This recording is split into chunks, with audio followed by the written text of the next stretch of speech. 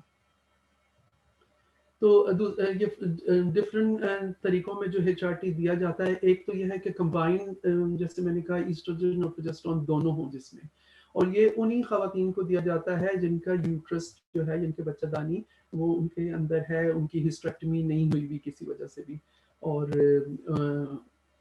وہ continuous combine لے سکتی ہیں. اس کا یہ فائدہ ہے کہ اس میں جو ہے اپنا پیریڈز نہیں آتے، ان کے وہ ہارمونس تو لے رہی ہیں مگر ان کو ماہواری نہیں آتی. تو بہت سی خواتین اس کو پسند کرتی ہیں کیونکہ ماہواری نہ آنا ان کے لیے آسانی رہتی ہے اس سے. دوسرا جو ہے وہ سائیکلیکل اس میں یہ ہے کہ وہ لے رہی ہیں 21 دن تک، پھر ویک میں 7 دن کا بریک ہے، پھر 21 دن تک لے رہی ہیں، 7 دن کا بریک ہے. یا ڈفرینٹ ٹیبلٹس اس طرح آتی ہیں کہ ویک میں 7 دن جو ہے اس میں وائٹامنس ہیں خالی، تو وہ لیتی رہتی ہیں، ویک میں ناغہ نہیں کرتی، تو مگر اس میں پیریڈز آتے ہیں. یہ بھی انہی خواتین کے لیے جن کا یوٹرس انٹیکٹ ہے، جن کی ہسٹریکٹمی نہیں ہوئی. اور ایسٹروجن خالی جو ہے وہ خالی صرف وہی خواتین لے سکتی ہیں جن کی ہسٹریکٹمی ہو چکی ہے، مگر ہسٹریکٹمی کسی کینسر کی وجہ سے نہیں ہوئی. ان کی ہسٹریکٹمی یا تو ہیوی پیریڈز کی وجہ سے ہوئی ہے، یا فائبرائڈز کی وجہ سے ہوئی ہے، یا پینفل پیریڈز کی وجہ سے ہوئی ہے پہلے، تو وہ ان کو پروجسٹرون لینے کی ضرورت نہیں. جیسے میں نے پچھلے لیکچر میں کہا تھا کہ پروجسٹرون بچہ دانی کی لائننگ کو پتلا کرتا ہے، تھن کرتا ہے.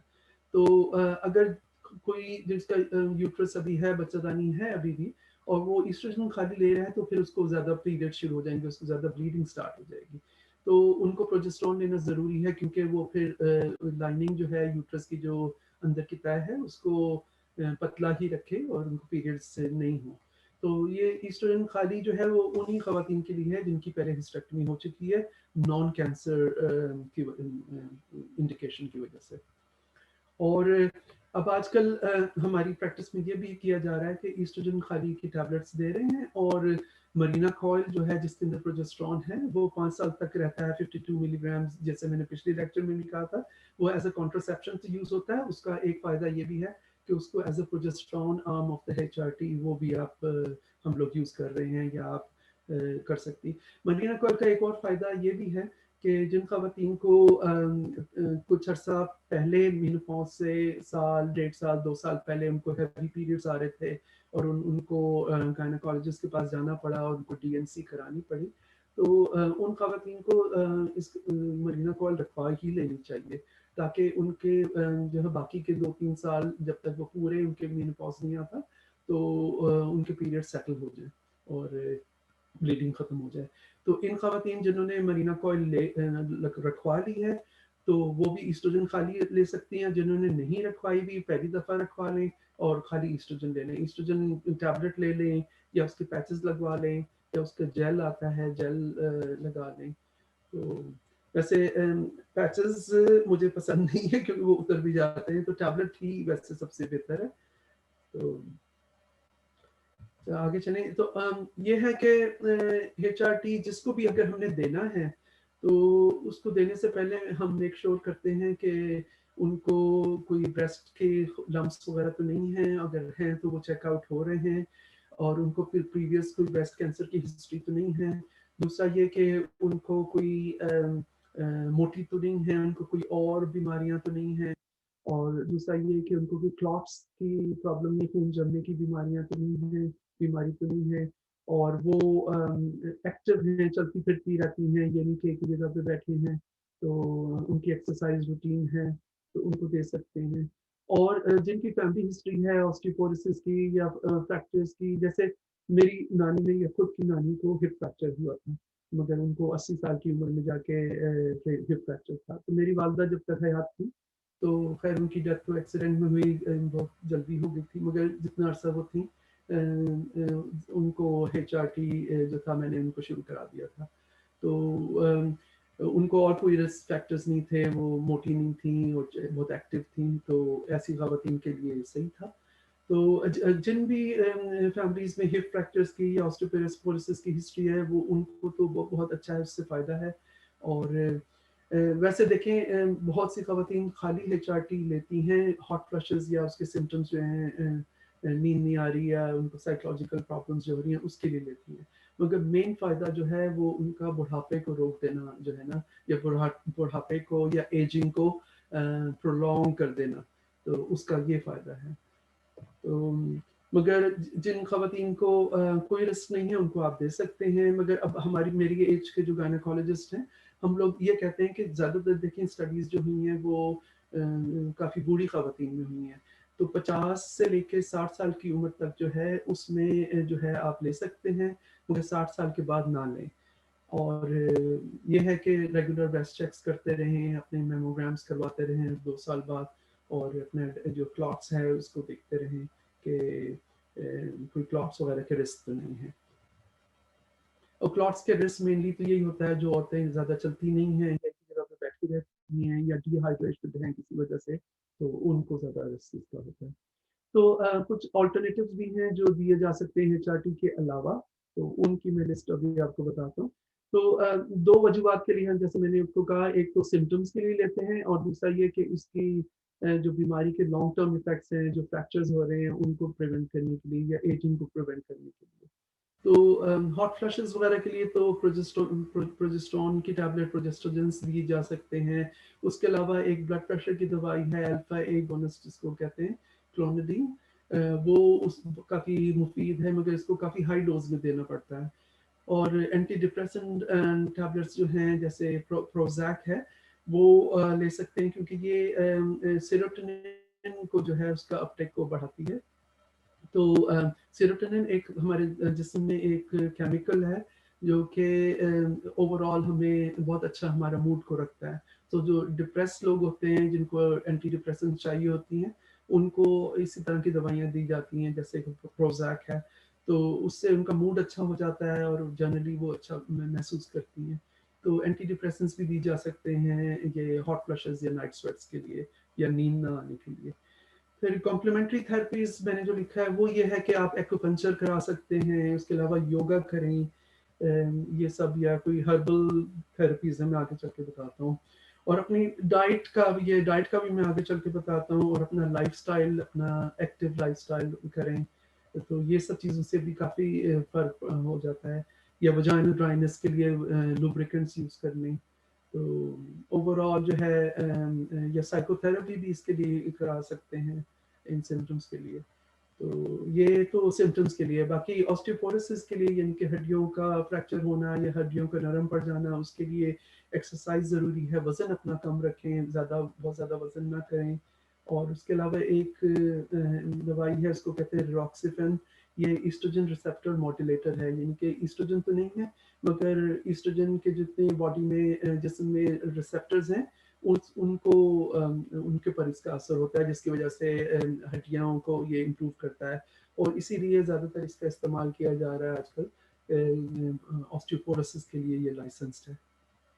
اس کے علاوہ یہ بسفاسفونیٹس ہیں جو کہ آرتھوپیڈک ہمارے جو کولیگز ہیں ہڈیوں کے ڈاکٹر، وہ آسٹیوپوروسس کے لیے جن خواتین کی ہڈیاں نرم ہیں ان کو دیتے ہیں۔ پھر کیلشیم اور وٹامن ڈی بھی لیا جا سکتا ہے۔ ہمارے ان ملکوں میں جیسے سورج زیادہ نہیں ہے تو ادھر تو لوگوں کو کمی ہے، مگر میں نے بہت حیرت انگیز چیز دیکھی ہے پاکستان میں، ہماری کئی خواتین جو ہیں میرے اپنے رشتہ داروں میں، کزنس میں، انہوں نے مجھے رپورٹس اپنی دکھائیں کہ وائٹامن ڈی ان کا کم ہے، کیلشیم کم ہے۔ تو وہ یہی ہے کہ پاکستان میں دھوپ تو ہے مگر ہماری خواتین اپنے آپ کو پورا کور کر کے باہر نکلتی ہیں تو وہ دھوپ ان کی ایبزارب نہیں ہوتی، تو اس وجہ سے بھی وائٹامن ڈی وہاں پہ کم ہے۔ اس کے علاوہ یہ جو ریلاکسیفن جس دوائی کا میں نے بتایا جو کہ ہڈیوں کی پریونشن کے لیے یہ یوز کی جاتی ہے، یہ آسٹیوپوروسس کو، فریکچرز کو پریونٹ کرتی ہے، تو یہ اچھی دوائی ہے، مگر اس کا نقصان یہ ہے کہ یہ ہاٹ فلشز وغیرہ کو یا جو سمٹمز ہیں نیند نہ آنا یا اس کو تقریباً بڑھا ہی دیتی ہے۔ تو یہ ان عورتوں کے لیے اچھا ہے جن کا مینوپاز ہو گیا، سمٹمز ان کے کچھ عرصے تک انہوں نے کچھ نہیں لیا اور خود ہی سے پھر انہوں نے صبر شکر کر لیا اور کچھ نہیں کیا، مگر ان کو فریکچرز کی پرابلم ہے تو وہ پھر کچھ عرصے بریک کے بعد مینوپاز کے کچھ شروع کے 3-4 سال گزارنے کے بعد پھر یہ لینا شروع کر دیتی ہیں. مگر اس میں یہ ہے کہ وینس تھرومبو امبولزم جو ہے وہ کلاٹس کی پرابلم جو ہے وہ اس میں بھی ہے کہ اس کا رسک ہے اس کے لیے بھی. اور اس کے علاوہ ٹانگوں میں کریمپس جو ہیں, پٹھوں میں کھچاؤ جو ہے, خاص طور پہ ٹانگوں نیچے جو ہماری ٹانگیں ہیں ان میں جو ہے اس میں کریمپس پڑتے ہیں. اس کے سائیڈ افیکٹس ہیں. تو مگر یہ فائدہ مند ہے اوور آل. مگر یہی ہے کہ جو لوگ لیتے ہیں ان کو ایکسرسائز کرنی چاہیے, اور وہ یہ ہے کہ کلاٹس وغیرہ کے لیے ایکسٹرا کیئرفل ہونا چاہیے. مگر اس کے بریسٹ کینسر پہ کوئی رسک نہیں, وہ نہیں ہے افیکٹ. اس کے علاوہ ہربل تھراپیز ہیں بازار میں, کافی یہ چیزیں اویلیبل ہیں آج کل. تو آن لائن کافی لوگ جو ہیں وہ شاپنگ کرتے ہیں اور نام لکھتے ہیں, اور وہ 20 آپ کے جو ہے ایک دفعہ انٹرنیٹ پہ آپ, جیسے میں نے یہ سلائڈ بنانے کے لیے یہ لکھا بلیک کوہارس, میں نے لکھ دیا انٹرنیٹ پہ گوگل پہ. تو میرے ہر جگہ میری جب میں کھولتا ہوں انٹرنیٹ تو اس کے ایڈورٹیزمنٹ آنے شروع ہو جاتے ہیں, اس کے اشتہار آنے لگ جاتے ہیں. تو کچھ بھی ہم انٹرنیٹ پہ دیکھتے ہیں وہ چیز سامنے آنے لگ جاتی ہے. تو بلیک کوہارس یہ بھی فائٹو ایسٹروجن ہے, اس کے اندر ہربل ہے, یہ جڑی بوٹی ہے. اور یہ ہے جنسنگ روٹ ہے, یہ بھی مل جاتی ہے. اور سینٹ جانز واٹ ہے, یہ بھی مل جاتا ہے. آج کل تو چائنا میں ہر چیز بنتی ہے. ویسے یہ جڑی بوٹیاں ہمارے اسی علاقے میں زیادہ پائی جاتی ہیں, ایشیا میں اور چائنا کے قریب, پاکستان, افغانستان میں, ایران میں یہ جڑی بوٹیاں بہت وافر پائی جاتی ہیں. ریڈ کلوور ہے, یہ بھی ایک جڑی بوٹی ہے. اور یہ چیسٹی ٹری, اس کے بھی کیپسولز مل جاتے ہیں. اس کے علاوہ ولیرین روٹس ہیں, یہ بھی مل جاتی ہے. تو یہ سب جو ہے اس میں فائٹو ایسٹروجنز ہیں کہ ہارمون تو ہے اس میں, مگر اس کے اوپر کوئی ریسرچ نہیں ہوئی ہوئی, اور اس کا یہ نہیں پتا کہ کتنی ڈوز ہم نے لینی ہے اور کب تک لے سکتے ہیں. تو تھوڑے عرصے کے لیے یا روک کے آن اینڈ آف آپ لے سکتے ہیں. مگر یہی ہے, میرے پاس کئی خواتین آتی ہیں جو یہ فائٹو ایسٹروجن لے رہی ہیں, مگر ان کو پھر ایک دم سے زیادہ بلیڈنگ سٹارٹ ہو جاتی ہے. اور کچھ خواتین میں تو میں نے انڈومیٹریل ہائپرپلیزیا بھی دیکھا ہے, اور انڈومیٹریل کینسر جو کہ ہونے کے چانسز ہائپرپلیزیا میں ہوتے ہیں, وہ بھی ہوتا ہے اس سے. تو لیں مگر احتیاط سے لیں. اور مگر اس میں کوئی ریسرچ نہیں ہوئی ہوئی, یہ ساری ہربل ہے میڈیسن. ہماری یہ تو ڈرا بیک ہے, یہی اس چیز میں کمی ہے کہ ہربل ریمیڈیز جو ہیں اس پہ فائدہ تو ہے, حکیمی علاج بہت اچھا ہے, کافی چیزوں میں فائدہ ہوتا ہے. میں خود دوائی لینے کا زیادہ شوقین نہیں ہوں, مگر حکیمی علاج ہربل میڈیسن جیسے ہم لوگ جوشاندہ لیتے ہیں زکام وغیرہ کے لیے, یہ بہت اچھا ہے, مجھے تو بہت فائدہ ہوتا ہے اس سے. مگر یہ ہے کہ اس میں کوئی آگے ریسرچ نہیں ہوئی ہوئی. وقتی طور پہ ہمیں فائدہ ہوتا ہے مگر ہمیں نہیں پتا کہ اس کے کیا اثرات ہمارے جگر پہ پڑ رہے ہیں یا ہماری کڈنی پہ پڑ رہے ہیں, یا اوور آل اس کے کیا رسک ہے. تو ویسے تو یہی ہے کہ HRT جو ہے وہ 50 سے 60 سال کی عمر کے بیچ میں لے سکتے ہیں, مگر انہی عورتوں کو دیں جن کو پتہ ہے کہ اس کے کیا رسکس ہیں, ان کو پہلے سے بتا دیں کہ کیا فائدے ہیں کیا نقصانات ہیں, اور وہ اپنی ہیلتھ کانشیس رہیں, بالکل اپنے آپ کو چیک کرتے رہیں, بریسٹ چیکس کرتے رہیں, کلاٹس کو دیکھتے رہیں. اور اس کا کوئی نعم البدل ہے تو صحیح, مگر وہ اتنے افیکٹو نہیں ہیں. اور اگر ہیں ان سے فائدہ ہو رہا ہے, مگر ہمیں پتہ نہیں کہ اس کے نقصانات کیا ہیں. تو یہ ہے. اس کے علاوہ کئی خواتین کچھ بھی نہیں لینا چاہتی ہیں, وہ کہتی ہیں کہ ہمیں کچھ بھی نہیں چاہیے, مگر ہم کس طرح اپنے آپ کو فٹ رکھیں. تو یہی ہے کہ آپ جو ہے اپنی ڈائٹ میں ہر کھانے میں پروٹین ڈائٹ آپ لیں زیادہ, اور اس کے علاوہ ریگولر ایکسرسائز کرتے رہیں. ہمارے یہاں پہ جو یورپین عورتیں خواتین موٹاپے کی بیماری تو ہے, مگر بہت ساری خواتین جو ہے بہت ایکٹیو بھی ہیں یہاں پہ, کیونکہ نوکر چاکر نہیں ہیں. تو بہت ہی امیر لوگ جو ہیں یا بہت جن کے پاس پیسہ ہے وہ ہی افورڈ کر سکتے ہیں. زیادہ ہم یہاں پہ کام خود ہی کرتے ہیں, ہماری خواتین میرا جیسے زیادہ تر گھر اوپر نیچے کے ہوتے ہیں. تو صبح سے لے کے شام تک میری بیگم کہتی ہیں کہ میرے تو 50 چکر اوپر نیچے کے لگ جاتے ہیں. بلکہ کل ہی مجھے کہہ رہی تھی کہ میں پہلے سوچتی تھی کہ 2-4 کام اکٹھے ہو جائیں تو پھر ایک ہی دفعہ اوپر جاؤں گی, تو اب کہتی ہیں کہ نہیں, پھر میں اوپر جاتی ہوں تو میں بھول جاتی ہوں, تو اس لیے میں اب ساتھ ایک کام کے لیے بھی اوپر جاتی ہوں, پھر ایک کام کے لیے نیچے آتی ہوں. تو یہ تو اوپر نیچے جانا, یہ تو ایکسرسائز ہو ہی رہی ہے. اس کے علاوہ